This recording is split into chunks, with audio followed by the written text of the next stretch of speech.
हरियाणा के लोक निर्माण एवं जन स्वास्थ्य अभियांत्रिकी मंत्री रणबीर गंगवा आगामी 13 जुलाई को भिवानी में आयोजित होने वाली राज्य स्तरीय महाराजा गुरु दक्ष प्रजापति जयंती समारोह का निमंत्रण देने के लिए गुरुवार को रेवाड़ी पहुंचे। पीडब्ल्यूडी रेस्ट हाउस में उन्होंने प्रजापति समाज के लोगों की बैठक लेकर अधिक से अधिक संख्या में भिवानी पहुंचने की अपील की।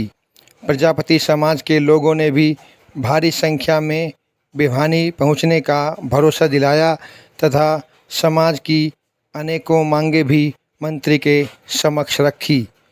इस मौके पर मंत्री रणबीर गंगवा ने दोनों विभागों के अधिकारियों की बैठक भी ली तथा अधिकारियों को आवश्यक दिशा निर्देश भी दिए। मंत्री रणबीर गंगवा ने बताया कि समारोह के मुख्य अतिथि प्रदेश के मुख्यमंत्री नायब सिंह सैनी होंगे। इस अवसर पर रेवाड़ी विधायक लक्ष्मण सिंह यादव तथा भाजपा जिलाध्यक्ष डॉक्टर वंदना पोपली विशेष रूप से मौजूद रहीं। बैठक उपरांत मंत्री रणबीर गंगवा ने पत्रकारों से बातचीत में क्या कहा, आइए आपको सुनाते हैं। आप हमारे चैनल को लाइक, सब्सक्राइब एवं शेयर अवश्य करें। प्रजापति जी की जयंती भिवानी के अंदर सरकारी स्तर पर मनाई जा रही है, इसलिए आज यहाँ रेवाड़ी में समाज के लोगों को निमंत्रण देने के लिए आया था। जब से भारतीय जनता पार्टी की सरकार बनी है तब से जितने भी हमारे महापुरुष हैं उनकी जयंतियाँ सरकारी स्तर पर मनाई जा रही है और इस जयंती के अंदर हमारे मुख्य अतिथि प्रदेश के यशस्वी मुख्यमंत्री आदरणीय नायब सैनी जी होंगे। उसमें अनेक मंत्रीगण, विधायकगण और नेतागण उसके अंदर जो है वो भाग लेंगे। आज क्योंकि प्रजापति समाज भी मोस्ट बैकवर्ड के अंदर आता है और जो मोस्ट बैकवर्ड है, चाहे वो एससी के लोग हैं, उनको सम्मान अगर किसी पार्टी ने देने का काम किया है तो भारतीय जनता पार्टी ने देने का काम किया है। क्योंकि जिस तरीके से चाहे वो मेरिट के आधार पर नौकरियां देने की बात हो, पहले जो नौकरियां जब निकलती थी तो उसमें नौकरी केवल और केवल या तो पैसे से मिलती थी और या फिर पॉलिटिकल सिफारिश से मिलती थी। और ये जो वर्ग वो वर्ग है जिसके अंदर ना तो कोई ज़्यादा पॉलिटिकल लोग होते और ना ही इनके पास पैसा होता, हाथ से काम करने वाले लोग हैं। कोई मजदूरी करता है, कोई दुकानदारी करता है, कोई कारपेंटर का काम करता है, कोई इसी तरीके से कोई बर्तन बनाने का काम करता है। इस टाइप से हाथ से काम करने वाले लोग हैं। और जब कोई वैकेंसी निकलती थी तो उनको कुछ एक लेकर के फिर एक नीचे लाइन लिख देती थे कि योग्य उम्मीदवार ना मिलने के कारण ये पद रिक्त छोड़े जाते हैं, बैकलॉग छोड़ दिया जाता था। इस तरीके से अन्याय करने का काम पूर्व की सरकारों ने किया, विशेषकर कांग्रेस की सरकार ने। और आज जब भी कोई वैकेंसी निकलती है तो जितनी भी रिजर्वेशन की सीटें, चाहे वो बैकवर्ड क्लास की हो, चाहे वो एससी की हो, सारी की सारी भरी जाती है। आज कोई ज़्यादा नहीं पढ़ने लगे बच्चे पहले भी पढ़ते थे, क्योंकि तो मेहनत कश लोग हैं, इनके बच्चे पढ़ते भी हैं। लेकिन इनको इस तरीके की व्यवस्था पूर्व की सरकारों ने देने का काम नहीं किया, जिससे इनके साथ अन्याय हुआ। ये वंचित अपना जो इनका हक बनता था उससे वंचित रहे। इसी तरीके से हमने हमारी सरकार बनने के बाद पंडित दीनदयाल उपाध्याय का जो मूल मंत्र है, अंत्योदय, जो अंतिम व्यक्ति तक सरकारी सेवाओं का लाभ पहुँचे। और बाबा साहेब डॉक्टर भीमराव अम्बेडकर जी ने भी जो आरक्षण की व्यवस्था करने का काम किया था वो इसलिए किया था कि जो पीछे रह गए, वंचित रह गए, उनको भी अपना हक मिले। इसी कड़ी के अंदर भारतीय जनता पार्टी की सरकार बनने के बाद चाहे BCA है, चाहे BCB है, उनको पंचायतों के अंदर आरक्षण देने का काम किया, लोकल बॉडी के अंदर आरक्षण देने का काम किया। उसका परिणाम ये है कि आज चाहे वो हर ब्लॉक के अंदर हमारे सरपंच भी बन रहे हैं, ब्लॉक समिति के मेंबर बन रहे हैं, जिला पार्षद बन रहे हैं, चेयरमैन और मेयर जो है वो भी BCA के भी बन रहे हैं, जो पहले कभी भी नहीं बनते थे, क्योंकि वो वंचित वर्ग में जो आते थे। तो ये व्यवस्था देने का काम भी हमारी सरकार ने करने का काम किया है। मुझे पूरे हरियाणा प्रदेश के अंदर जाने का मौका मिला है। लोगों के अंदर बहुत जोश है, जुनून है। इस बात की खुशी भी है कि सरकारी सत्र के ऊपर ये इस तरीके से जयंतियाँ मनाई जा रही है, जहाँ बड़ी संख्या में यहाँ रेवाड़ी से भी समाज के लोग आकर के जहाँ अपने गुरु का जन्मदिन मनाने का काम करेंगे।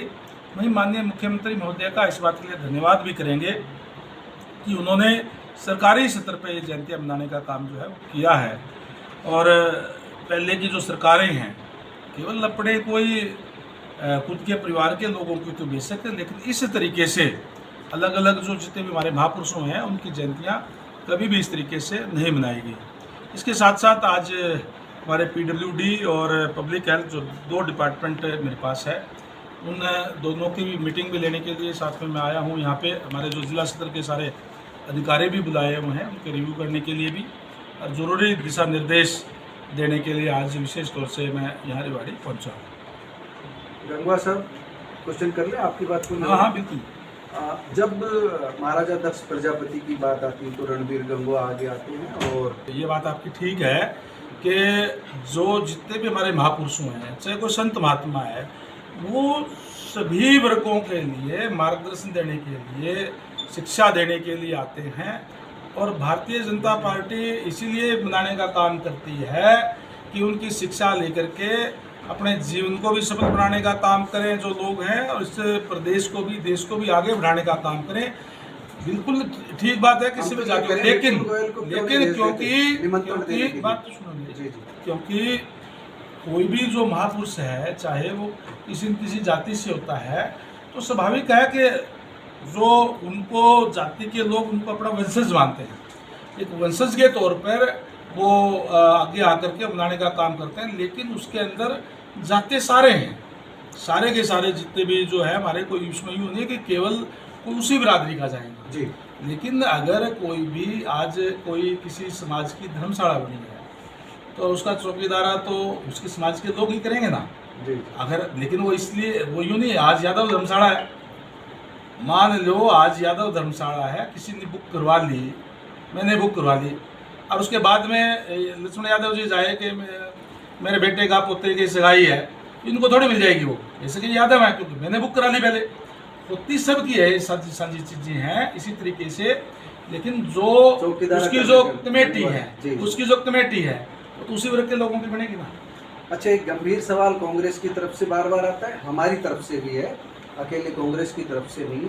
जब IPS IAS लेवल पे, ACS लेवल पे जब ऑफिसर्स की संख्या देखते हैं, OBC की हिस्सेदारी SC की हिस्सेदारी मिलाकर के 6 से 7% है। अभी आपको ज्ञापन भी दिया होगा, नीचे खड़े लोगों से मैं बात कर रहा था। OBC की भागीदारी किस चीज टॉप लेवल, एक क्लास के जब ऑफिसर्स की बात करते हैं, सचिवालय की बात करते हैं, चंडीगढ़ का हो चाहे दिल्ली का हो, कैबिनेट सेक्रेटरी हो चाहे दूसरे ACS हो, तो उनमें भागीदारी OBC की नहीं है। हरियाणा के आप VC भी देखेंगे, वाइस चांसलर भी देखेंगे, तो आबादी के हिसाब से नहीं, आबादी के हिसाब से दूर दूर भी नहीं है। उसके लिए गंगवा जी क्या कर रहे हैं, आप प्रतिनिधित्व कर रहे हैं? भारतीय जनता पार्टी की सरकार है। आज जब आपने वर्ग विशेष की बात करी थी, आपने सचिवालय की, दिल्ली सचिवालय की बात कही, आज तो दिल्ली सचिवालय के अंदर भी OBC के सबसे बड़े जो पद है देश के अंदर, वो भी प्रधानमंत्री जो OBC समाज से आते हैं वो बैठे हैं वहाँ पे। आज मैं तो आदिवासी, आज अगर हम आदिवासी की बात करें, जिसको कभी कोई आगे आने का मौका देते हैं, वो देश की राष्ट्रपति है। और आज अगर हम प्रदेश के मुख्यमंत्री की बात करें तो OBC समाज से है। और भारतीय जनता पार्टी की सरकार के अंदर सबको ये व्यवस्था देने का काम किया है कि मेरिट के आधार पर जो भी नौकरियां हैं, जो सरकारी सेवाएं हैं, उसके अंदर आज उनको अवसर मिल रहा है। आज चाहे वो किसी भी कैटेगरी का हो, अगर वो पढ़ेगा और आगे आएगा तो निश्चित रूप से उनको मिल रहा है। आज के टाइम पे आज ये नहीं कह सकते कि उनको नंबर नहीं मिल रहा है। अगर आप ध्यान से देखेंगे तो आपको VC भी मिलेंगे, आपको जो ऑफिसर है वो भी मिलेंगे। ठीक है कि पहले इस तरह की व्यवस्था नहीं थी, जो कहीं न कहीं वो था। आज तो ट्रांसपेरेंसी से सारी चीज़ें भारतीय जनता पार्टी की सरकार के अंदर है।